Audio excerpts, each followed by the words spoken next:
오늘 본문의 말씀은 가나안 정복 전쟁의 지도자인 여호수아가 자신의 인생을 정리하면서 백성들을 향한 마지막 고별 설교라고 할 수 있습니다. 이 설교에서 지도자 여호수아는 이스라엘 백성들에게 너희가 누구냐? 곧 이스라엘의 정체성이 무엇인가? 또 너희가 이제 저 가나안 땅에 들어가면 어떻게 살아야 하는가? 이것을 가르치고 있습니다. 여기서 우리가 주목해야 될 말씀은 이스라엘의 정체성을 그들에게 설명을 하면서 우리의 조상들 그리고 우리가 세계의 강을 건넜다, 세계의 강을 건넌 이 역사적인 사실을 그들에게 주지시키고 있습니다. 이스라엘은 지형적으로 보면 동북쪽으로 유브라데 강이 있고요, 또 남쪽으로는 홍해가 있고 동쪽으로는 요단강이 있습니다. 서쪽으로는 대해라고 부르는 지중해가 자리하고 있죠. 여호수아는 고별 설교에서 조상 우리의 아브라함, 믿음의 조상 아브라함, 이스라엘 조상 아브라함이 유브라데 강을 건넌 일에 대해서 역사적인 사실을 주지시킵니다. 그리고 애굽에서 종살이하던 이스라엘이 모세와 함께 홍해를 건넌 사건을 주지시키고 있고요, 가나안 정복 전쟁을 위해서 여호수아와 함께 요단강을 건넜던 사건을 주지시킵니다. 자, 이 세 개의 강을 건넌 사건과 관련해서 여호수아는 이스라엘의 정체성, 너희가 누구냐? 그러면 너희는 어떻게 살아야 하느냐라고 하는 것을 설명하고 있는 겁니다. 여러분들, 강을 건넌다라고 하는 것은 그저 하나의 도강의 의미만 가지고 있는 것이 아니죠. 누군가가 강을 건넜다라고 했을 땐 굉장히 심오한 의미가 그 안에 포함되어 있습니다. 여러분들, 탈북자들이 탈북을 위해서 자유를 얻기 위해서 도강을 합니다. 압록강을 건너고 두만강을 건너죠. 이것은 그저 단순하게 강을 건넌다, 도강의 의미가 있는 것이 아니죠. 그들이 왜 목숨을 걸고 그 강을 건너는 겁니까? 자유를 얻기 위해서죠. 자유를 얻기 위해서. 그리고 이전의 삶과는 전혀 다른 새로운 인생을 살아보고자 강을 건너는 겁니다. 이 수많은 탈북자들이 탈북의 과정 속에서 강을 건너다가 목숨을 잃는 경우가 많습니다. 생명 걸고 건너는 이유가 그저 강을 건너는 그 자체의 의미가 있는 것이 아니라 새로운 인생을 출발하기 위한 것입니다. 그리스도인들이 세상을 떠날 때에 우리는 장례식장에서 요단강 건너가 만나리를 찬양합니다. 우리 요단강 건너가 만나자. 이때 이 요단강을 건넌다라고 하는 것의 의미는 유한한 세상으로부터 이제 영원한 세상으로 넘어가는 것을 의미하는 것입니다. 자, 그렇다면 오늘 여호수아가 주지시키고 있는 이 세 강의 도하 사건에는 어떤 의미가 있는 것일까요? 먼저 이스라엘이 첫 번째로 건넌 강은 유브라데 강으로 이스라엘의 조상인 아브라함이 건넌 강입니다. 아브라함은 고대 문명의 발상지 중에 하나였던 이 메소포타미아의 하란이라고 하는 이 도시에 살고 있을 때 어느 날 하나님께서 그에게 문득 찾아오셨어요. 그리고 그를 믿음의 세계로 불러내십니다. 그리고 하나님께서 인도하시는 땅으로 그를 이끌어내셔서 결국 그 땅으로 가기 위해 유브라데 강을 건너게 하신 겁니다. 아브라함에게 있어서 강 이쪽과 강 저쪽은 완전히 다른 세상이었습니다. 강 저쪽인 메소포타미아는 일찍이 문명이 발달한 지역이었고, 그리고 온갖 우상을 섬기는 문화의 도시, 우상 문화의 도시였습니다. 아브라함의 아버지는 그곳에서 우상 장사를 해가지고 큰 돈을 벌었던 사람입니다. 그에게 있어서 이 메소포타미아는 아주 익숙한 땅이죠. 지금까지 어렸을 때부터 그의 조상 때로부터 오랫동안 뿌리를 내리고 살아왔던 삶의 기반이었습니다. 반면에 하나님께서 인도하신 강 이쪽 가나안 땅은 그가 가보지 않은 땅이고 살아보지 않은 땅이고 익숙하지 않은 땅이었습니다. 오직 그 땅으로 간 이유는 하나님이 저를 인도하셨기 때문입니다. 그리고 하나님께서 그 땅에서 내가 너를 복주리라 약속받은 땅이었기에 그는 유브라데를 건너서 가나안 땅으로 들어간 겁니다. 그러니까 아브라함에게 있어서 이 유브라데 강은 어떤 의미를 가지고 있느냐? 불신의 강입니다. 하나님을 모르고 우상을 섬겼던 그 불신의 땅에서 이제 이 유브라데 강을 건너, 불신의 강을 건너 믿음의 세계로 들어와 믿음의 여정을 걸어가게 된 거죠. 아브라함이 이 강을 건넌 것은요, 하나님을 알아서 건넌 게 아닙니다. 하나님과 그 전서부터 오랫동안 지속적인 관계를 맺고 있었기 때문에 이 강을 건넌 게 아니에요. 그는 본래 우상장사 데라의 아들이었습니다. 그 또한 우상을 섬기는 자였습니다. 하나님을 모르는 사람이었습니다. 그런데 어느 날 하나님께서 그의 인생에 찾아오신 겁니다. 그를 내가 택하였다라고 말씀을 하시고 그에게 약속을 주셨습니다. 그리고 내가 내게 지시하는 땅으로 가라고 명령하셨습니다. 내가 이 명령 앞에 순종하여 믿음으로 그 길을 걸어가면 내가 너에게 이와 같은 복을 주리라 하고 약속을 주셨습니다. 여러분, 아브라함이 이 불신의 강 유브라데를 건넜던 것은 하나님을 알기 때문에, 하나님에 대한 지식이 많아서 하나님과의 오랜 관계 때문에 그 강을 건넌 것이 아니라 나를 찾아와 주신 하나님에 대한 믿음이 있었기 때문이에요. 하나님 나에게 주신 그 약속에 대한 믿음이 있었기 때문이에요. 그 믿음 하나 가지고 모든 걸 뒤로 한 채 강을 건넜던 것입니다. 아브라함에게 강을 건너는 의미는 여러 가지 의미가 있죠. 본토 친척 아비 집을 떠나는 것이고, 이미 익숙했던 것으로부터의 이별이죠. 익숙했던 사람들과의 이별이고, 익숙했던 문화와의 이별이고, 평생을 살아오면서 그가 가지고 있던 세상의 가치관과의 이별이고요. 오랜 세월을 내가 함께 더불어 살아왔던 모든 내 삶의 근거지와의 이별인 것입니다. 그렇다고 해서 그가 하나님을 많이 알아서 떠난 것이 아닙니다. 몰랐는데 떠났습니다. 그것은 하나님께 대한 믿음이 있었기 때문이요. 그 강을 건너 하나님께서 인도하시는 대로 가나안 땅의 여기저기 이곳 저곳을 다니며 주님과 동행하는 동안 하나님을 조금씩 알아가기 시작한 겁니다. 여러분, 그런 의미에서 보면 우리 그리스도인들의 여정과 아브라함이 살았던 인생의 여정이 너무나 닮아 있는 것을 알 수가 있어요. 저와 여러분은 어떻게 불신의 강을 건넜습니까? 우리도 하나님에 대한 지식이 있었기 때문인가요? 하나님을 많이 알았기 때문입니까? 우리가 하나님을 만나기 그 이전서부터 하나님과 지속적인 관계가 있었기 때문입니까? 아닙니다. 하나님께서 먼저 우리를 찾아와 주셨어요. 우리가 하나님을 전혀 알지 못할 때 하나님이 나를 택하여 주신 겁니다. 그리고 우리에게 은혜로 믿음을 더하여 주셨습니다. 우리는 그 믿음을 가지고 불신의 강을 건넌 거예요. 그리고 그 믿음의 여정을 하나님을 믿고 의지하면서 그분과 함께 그 길을 걸어가는 겁니다. 그 길을 걸어가면서 우리는 뒤늦게 조금씩 하나님을 알아갑니다. 아, 하나님 이런 분이셨구나. 하나님 이런 분이셨구나. 하나님 우리를 향하신 뜻이 이런 뜻을 가지고 계시는구나. 하나님께서는 우리를 이런 길로 인도하기를 원하시는구나. 하나님 우리에게 원하시는 것이 무엇인지 우리가 조금씩 하나님을 알아가게 된 겁니다.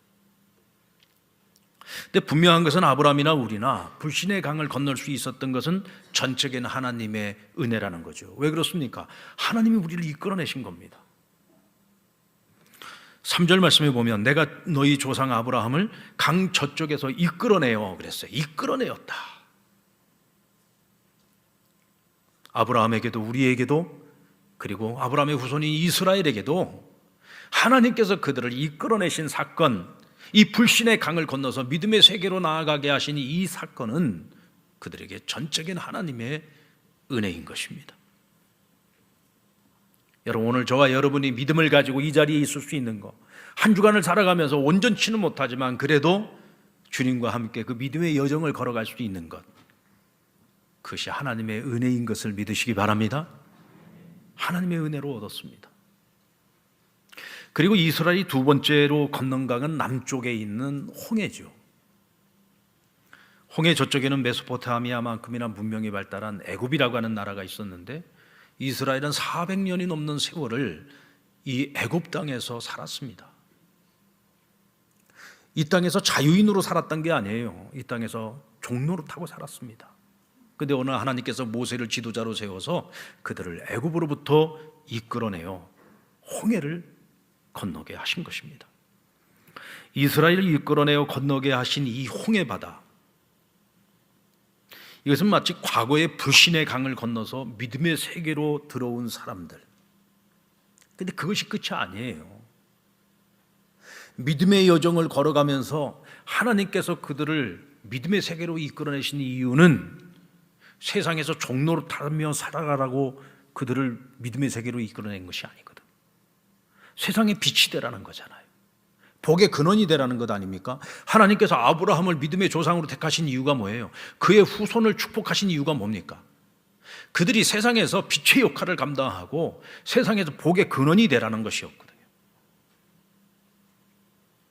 믿음의 여정의 길로 접어들었는데 그들은 자유인으로 살지 못했습니다. 빛으로 살지 못했습니다. 애굽에서 종살이하고 있는 거예요.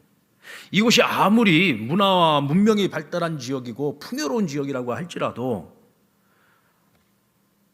믿음의 백성이 영원히 거주할 땅은 아니었던 겁니다. 큰 민족으로 태동하기 위해서 잠시 머무는 땅이었지 결코 이곳은 하나님의 백성들이 머물 땅은 아니었던 거죠. 그래서 하나님께서는 그들을 애굽에서 이끌어내어서 홍해를 건너게 하신 겁니다. 여러분, 이 홍해를 건넌다는 건 어떤 의미를 가지고 있을까요? 이스라엘 백성들에게 있어서는 홍해 바다를 건너지 않으면요 언제든지 애굽으로 다시 돌아갈 마음이 있는 사람들이고 언제든지 몸을 돌이켜서 그들의 몸이 애굽으로 다시 돌아갈 사람들이었어요. 왜? 400년이 넘는 세월 동안 애굽에 익숙했던 사람들입니다. 애굽의 삶의 방식에 익숙했던 사람들이고 애굽의 그 풍요로운 삶에 익숙했던 사람들이죠. 그리고 자기들이 스스로 선택해서 뭘 할 줄 모르는 사람들이었습니다. 400년이 넘게 종살이했던 사람들입니다. 주인이 시키는 것만 하는 사람들이었단 말이죠. 그러니 그들이 만약 홍해를 건너지 않았다고 한다면 삶이 힘들고 어렵고 척박할 때마다 그들은 애굽으로 돌아갈 생각을 하는 거예요. 날마다 애굽을 그리워했습니다. 그래서 하나님께서는 아예 그들이 다시 돌아가지 못하도록 홍해를 건너게 하신 것입니다. 여러분들, 믿음의 여정을 걸어가는 사람들은요 반드시 또 한 번 건너야 될 강이 있습니다. 바로 그것이 홍해입니다. 세상의 빛으로 살아가기 위해서는 우리는 반드시 이 홍해를 건너야 돼요. 성서학자인 박윤만 목사는 이 홍해 도화 사건을 오늘 현대적으로 이렇게 설명을 합니다. 우리 그리스도인들은 지난 2000년 동안 주님 부활하시고 난 그 이후에 오늘에 이르기까지 2000년이 넘는 세월 동안 매주마다 우리는 한 번씩 홍해 도화를 해왔다라고 얘기합니다. 그러니까 우리가 주일날 이렇게 함께 모여서 하나님을 예배하고 하나님 앞에서 안식을 지키고 그리고 또 새로운 한 주간을 시작하지 않습니까? 그러니까 하나님 앞에서 보내는 이 하루의 시간이 하나님 앞에서 우리가 세상이라고 하는 이 홍해의 바다를 건너는 사건으로 비유를 하고 있는 것이죠.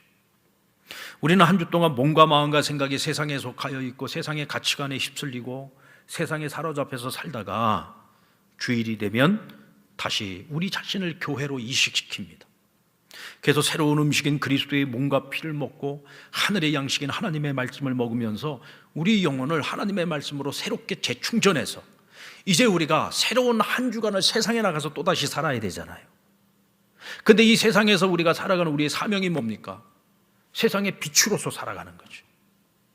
세상의 빛으로 살기 위해서는 우리는 이 세상이라고 하는 이 바다를 넘어서 하나님이 주신 하늘로부터는 새로운 영양소로 공급받아 세상에 빛된 삶을 살아갈 수 있는 능력과 힘을 하나님께 공급받는 거예요. 바로 그날이 오늘이고 그 시간이 바로 이 시간인 겁니다. 우리는 홍해를 건너기 위해 하나님께서 이스라엘을 홍해로 인도하신 이유를 분명히 알아야 돼요. 여러분, 이 홍해는 이스라엘 백성들에게는요 길이 끝나는 지점이었습니다. 길이 끝나는 그 지점에서 홍해를 만난 거예요. 홍해 바다 앞에 섰는데 뒤에는 애굽의 군대가 그들을 죽이려고 쫓아옵니다. 하나님 원망하기 시작했어요. 우리가 죽을 데가 없어서 여기까지 우리를 이끌고 와서 우리를 여기서 다 죽게 만드느냐. 왜 원망했습니까? 이제 길이 없다고 생각을 했기 때문에요. 우리에겐 이제 길이 없다. 돌아가면 죽음이고 앞에는 바다가 가로막고 있는데 우리에게 길이 없다. 그들의 눈에는 전혀 어떤 길도 보이지 않는 거예요. 그게 사실입니다. 객관적 사실이죠. 설마 하나님께서 자기 백성들을 구원하시기 위해서 바다 밑에 길을 만들어 놓았을 줄 어찌 알았겠습니까? 그러니까 당연히 하나님은 원망할 수밖에 없는 거죠. 그런데 여러분, 모세는 하나님께서 이제부터 우리를 위하여 일하시는 것을 우리가 함께 지켜보자고 말합니다. 모세는 믿었습니다. 하나님께서 우리를 위한 새로운 길을 예비하시고 창조하고 계신다는 것을 그는 믿었습니다. 하나님께는 길이 많다는 것을. 여러분, 저와 여러분에게도 그 믿음이 필요합니다. 여러분, 우리가 이렇게 주일 아침에 주님 앞에 나와서 예배를 드리는 이 시간은요, 길을 찾는 시간입니다. 새로운 길을 발견하는 시간이죠. 우리가 하나님이 열어주시는 그 길을 발견하고 그 길을 만나려면요, 세상의 길에서 잠시 내려와야 돼요. 그게 홍해 바다를 건너는 사건이고 세상에서 잠시 벗어나는 것입니다. 세상의 길에서 내려와야 하늘길을 우리가 볼 수 있는 것입니다. 제가 헌금 기도할 때마다 늘 그 기도를 합니다. 하나님, 우리 성도들 가운데 길을 잃고 길을 찾고 있는 성도들이 있다면 그들에게 길을 보여달라고. 인생의 답을 찾지 못해서 고민하고 있는 성도들이 있다면 답을 찾게 해달라고. 길을 찾고 답을 얻는 것이야말로 우리 그리스도인들이 하나님 앞에 나와 예배하면서 받을 수 있는 가장 큰 은혜요, 가장 큰 축복 아니겠습니까? 우리 그리스도인들은 길을 잃어도 두려워할 필요가 없습니다. 오히려 하나님이 열어주시는 새로운 길에 대한 설레임이 있어야 돼요. 하나님께서는 이 길을 막으셨다면 대체 날 위해 어떤 길을 예비해 주실까? 그 새로운 길에 대한 설레임과 기대감이 있어야 되는 거예요. 길 막혔다고 중내 산에 하나님 원망하고 사람들을 원망하고 자기 자신을 원망하고, 우리 믿는 사람이 그와 같은 모습을 가지고 살아가는, 이건 정말 부끄러운 모습이죠. 오히려 기대감이 충만해져야죠. 대체 하나님께서 어떤 길을 예비하셨길래 나의 이 길을 막으시는 걸까? 기대감과 설레임을 가져야 됩니다. 우리는 그래서 늘 이 예배의 자리에 나올 때마다, 주일날 이 자리에 함께 모여서 우리 성도들이 함께 예배를 드릴 때마다 우리는 홍해를 건너는 그 심정을 가지고 하나님이 오늘 나에게 어떤 길을 보여주실까, 어떤 길을 열어주실까, 이런 기대감과 설렘을 가지고서 우리는 이 주일을 맞이하고 이 자리에 있어야 되는 거예요. 아멘입니까? 그런 은혜와 축복이 우리에게 있기를 원합니다. 그리고 이스라엘이 건넌 세 번째 강은 요단강입니다. 요단강은 이스라엘이 하나님이 약속하신 땅 가나안으로 들어가기 위해서 반드시 건너야 되는 강이요, 또 마지막 강이었습니다. 자, 이 강을 건너게 되면 이들은 돌아갈 곳이 없습니다. 오로지 앞으로만 가야 돼요. 가나안 땅으로 들어가야 됩니다. 가나안에 들어가서 죽든지 살든지 가나안 땅으로 들어가야 되는 거예요. 이제는 돌이킬 수 없는 겁니다. 하나님께서 강을 건너게 하실 때에는요, 다시는 뒤돌아보지 못하게 하시며 다시는 돌아가지 못하도록 하시기 위해서 강을 건너게 하는 거예요. 그래서인지 이 요단강을 건너는 과정을 살펴보면 여기 굉장히 깊은 의미가 담겨 있는 것을 알 수가 있어요. 이는 이들이 가나안 땅에 들어가서 어떻게 살아야 할지를 보여주고 있는 훈련 코스와 같다는 생각을 떨쳐버릴 수가 없습니다. 먼저 물이 범람해 있어요. 그래서 이 강을 도하하는 것이 불가능한 일이었습니다. 이 요단강을 건너기 위해서는 하나님께서 홍해바다를 가르신 것처럼 이 요단강을 갈라서 마른 땅으로 그들이 건너갈 수 있게 해 주셔야 됩니다. 그런데 그런 기적이 이 요단강에서 또 한 번 일어나게 되는데, 이번에는 하나님께서 하나님이 정하신 절차와 하나님이 정하신 형식을 따라서 건너게 하셨어요. 여기에 하나님의 의도하심이 있는 겁니다. 먼저 제사장들이 여호와의 언약궤를 어깨에 메고 먼저 강에 들어가게 합니다. 맨 앞에 서서 먼저 강에 들어가게 해요. 그들이 언약궤를 메고 강물에 발을 담그는 그 순간부터 물이 마르기 시작했습니다. 그리고 요단강에 다시 마른 땅 길이 열리게 된 거죠. 앞서 언약궤를 맨 제사장들이 강을 건너기 위해 강물 속으로 들어갔습니다.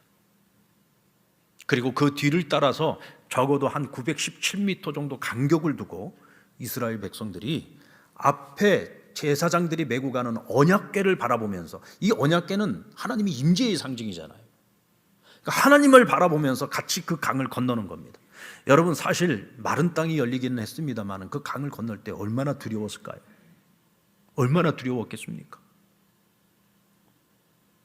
그들은요, 홍해 바다를 건넜던 경험을 가진 사람 몇 사람 안 돼요.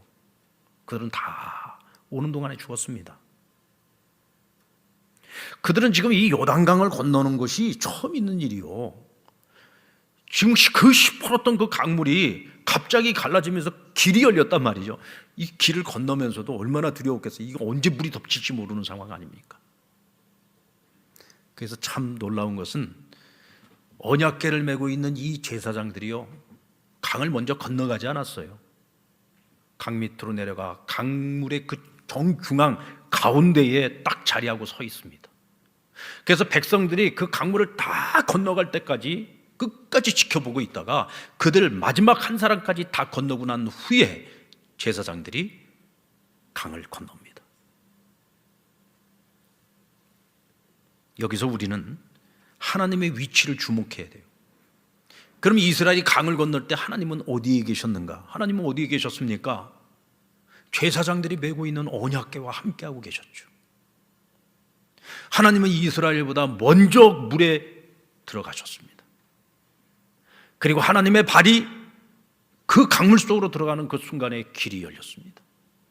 백성들이 다 건너갈 때까지 하나님께서는 백성들의 정중앙에 계시면서, 강물의 가장 깊은 곳 그 중앙에 계시면서 그들이 그 강을 다 건널 때까지 그들을 지키시고 보호해 주셨습니다. 그들이 다 건너가 난 후에야 하나님께서 그 뒤에 강을 건너셨죠. 그리고서 하나님께서 여호수아에게 백성들이 강을 다 건너는 동안에 해야 할 일을 알려주셨어요. 여호수아 4장 3절 말씀인데 우리 같이 한번 읽어보겠습니다. 시작. 제사장들의 발이 굳게 선 그곳에서 돌 12를 택하여 그것을 가져다가 오늘 밤 너희가 유숙할 그곳에 두게 하라. 자, 강을 거의 다 건넜을 때 아직 제사장들이 가운데에서 나오지 않고 서 있을 때입니다. 그때 이스라엘이 12지파 가운데 각 지파마다 한 사람씩을 선택을 해서 그들을 다시 강물 속으로 들여보낸 거예요. 그리고 가서 제사장이 언약궤를 메고 서 있는 그 자리에서 돌을 하나씩 취하여 가지고 오라. 돌을 하나씩 취해 가지고 오라는 거예요. 그래서 12개의 돌을 가져오게 됩니다. 이와 같이 하신 이유에 대해서는 6절로 7절 말씀에서 설명하고 있는데요, 같이 한번 읽어볼까요? 시작. 이것이 너희 중에 표징이 되리라. 후일에 너희의 자손들이 물어 이르되 이 돌들은 무슨 뜻이냐 하거든 그들에게 이르기를 요단물이 여호와의 언약궤가 요단을 건널 때에 요단물이 끊어졌으므로 이 돌들이 이스라엘 자손에게 영원히 기념이 되리라 하라 하니라. 아멘. 자, 오늘 이 돌들이 가지고 있는 의미는 뭐냐? 다음 세대들, 다시 말해 이스라엘의 그 후세 사람들에게 교훈으로 남겨주기 위한 기념비라는 거예요. 나중에 후세 사람들은 이 요단강 사건을 알지도 못하고 기억도 못하죠. 그런데 보니까 강 건너에 12개의 돌을 가지고 기념비를 만들어 놨어요. 대체 이 돌이 무엇을 의미합니까? 하고 자녀들이 부모에게 물어보면 그때 부모는 가르쳐 주라는 거예요. 우리가 어떻게 이 요단강을 건널 수 있었는지, 이때 하나님께서 어느 위치에 계셨는지, 하나님께서 어떤 일을 우리를 위하여 행하셨는지, 그 하나님의 은혜의 사건, 그 기적의 사건에 대해서 너희 자녀들에게 가르치고 그것을 기억하게 하라는 거예요. 너희가 받은 그 하나님의 은혜가 당대로 끝나지 않게 하라는 거죠. 그것을 너희 다음 세대들에게 물려주어서 너희에게 약속되어진 그 복을 너희 후손들도 계속해서 누릴 수 있게 하라는 것입니다. 여러분들이 이 돌들이 의미하는 게 뭐예요? 이 돌들은요, 하나님의 발자국이 있는 것입니다. 하나님의 발자국. 이 돌들을 볼 때마다 하나님이 우리를 위해서 일하셨다. 하나님이 우리로 하여금 요단을 건너게 하실 때 하나님이 앞장서셨다. 하나님께서는 마지막까지 우리의 삶 정중앙에서 우리를 지켜주시고 보호해 주셨다. 하나님께서는 끝까지 우리와 함께 하셨다. 이것을 기념하는 것이잖아요. 이것을 우리만 누리면 안 되죠. 우리도 기억해야 되지만 우리 자손들에게도 가르쳐서 그것을 기억하게 해야 된다. 자, 그런데 이 돌들을요, 두 군데에다가 쌓아두게 했습니다. 하나는 여호수아 4장 3절에 보면 돌 12를 택하여 그것을 가져다가 오늘 밤 너희가 유숙할 그곳에 두라 그랬어요. 그리고 9절 말씀에 보면은 제사장들이 서 있던 요단강 중앙에 돌을 쌓아두라 그랬습니다. 자, 두 군데에다가 돌을 쌓아두는 것입니다. 근데 여기서 우리가 유숙할 그곳이라고 하는 것은 어떤 곳이에요? 우리가 먹고 자고 대화 나누고 우리가 그냥 살아가는 일상의 삶의 자리를 말하는 겁니다. 하나님의 은혜의 사건을 기념하는 그 돌들을 너희의 일상의 삶에다 두고 살라는 거예요.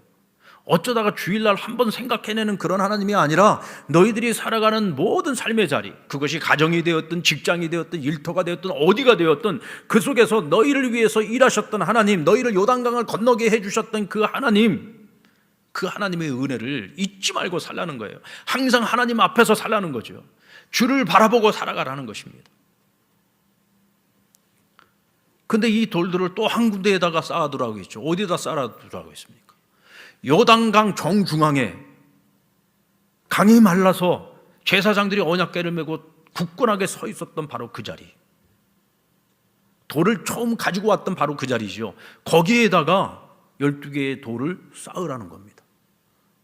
여러분들, 그들이 다 건너고 난 다음엔 물이 다시 덮어버렸어요. 이 보이지 않는 강 중앙 깊은 곳에다가 돌을 쌓아두라고 했습니다. 왜 이런 명령을 내린 걸까요? 여러분, 요단강은요 항상 이렇게 범람하는 게 아니에요. 이것도 물이 많이, 비가 많이 오고 이게 우기 때에만 강물이 범람합니다. 오늘날에 우리가 이제 성지순례를 가보면 뭐 이제 세월이 많이 흘렀기 때문에 지형 변화도 있겠지만, 근데 지금도 마찬가지입니다. 이 요단강을 가보면은요, 우리 요단강을 건너게 했고 막 기적을 베풀었다 그러니까 막 요단강이 엄청나게 큰 강이라고 우리는 생각을 해요. 그리고 막 거기는 항상 막 강물이 흘러 넘친다고 생각을 합니다. 근데 그렇지 않아요, 여러분. 우리 뭐 이런 한강이나 낙동강하고 비교하면은요, 그건 거의 또랑에 불과합니다. 거의 또랑에 불과한 아주 작은 강이에요. 그렇게 큰 강이 아닙니다. 그런데 비가 많이 오는 우기 때가 되면은요, 이 강폭이 굉장히 넓어지고요, 물이 범람을 해요. 그래서 그 강을 건너는 것은 거의 불가능한 일입니다. 그러나 건기 때에, 비가 오지 않는 때에는 거기다 가뭄이 들게 되면은요, 강바닥이 다 드러날 정도로 물이 다 말라버리죠. 지금 이 12돌을 취하여서 강 중앙에다가 쌓아두라고 한 그 이유는 뭐냐?